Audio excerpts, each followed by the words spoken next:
So that আমরা সেই পরীক্ষামূলকভাবে তাকে যাচাই বাছাই করি না। আমাকে কোলম্যানের বিষয়ে আমার কাছ থেকে সার্বিক সহযোগিতা চেয়েছিল, তো সেটাতে আমি এগ্রিও করেছিলাম। বাট থমাস ডুলির যে বিষয়টি এসছে তার বিষয়ে আমার কাছ থেকে কোনো সহযোগিতা চায়নি বাফু।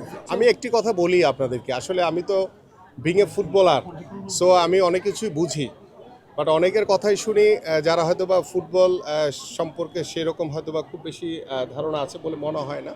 বাট আমার কাছে মনে হচ্ছে যে বাংলাদেশের যে প্রেক্ষাপট, সেই প্রেক্ষাপটে আমাদের যে কোচটি এসছে তাকে আমরা যেহেতু পরীক্ষামূলকভাবে দেখছি, সো দ্যাট আমরা সেই পরীক্ষামূলকভাবে তাকে যাচাই বাছাই করি। পরবর্তীতে আমরা ইতিমধ্যে আমাদের বাফুফের সভাপতিকে বলা হয়েছে যে আপনারা খোঁজ করতে থাকেন, যে এর চেয়েও যদি বেটার আমরা ভবিষ্যতে কাউকে পাই তাকে যাতে আমরা দ্রুত সময়ের ভিতরে আনা যায় কিনা সে বিষয়ে অলরেডি একটা নির্দেশনা দেওয়া হয়েছে। বাট এখানে আমাদের স্পোর্টস মিনিস্ট্রির সাথে বাফুফের কোনো গ্যাপ নেই।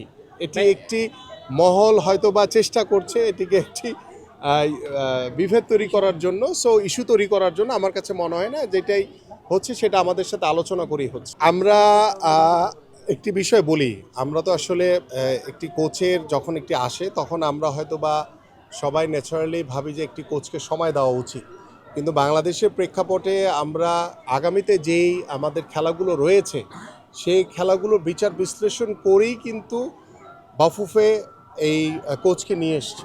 সো দ্যাট আমরা একটি ম্যাচ দেখলেই কিন্তু আসলে অনেক কিছু বুঝতে পারবো। সো দ্যাট আপনারা একটু অপেক্ষা করেন কি হয়, দেখি আমরা ইনশাল্লাহ।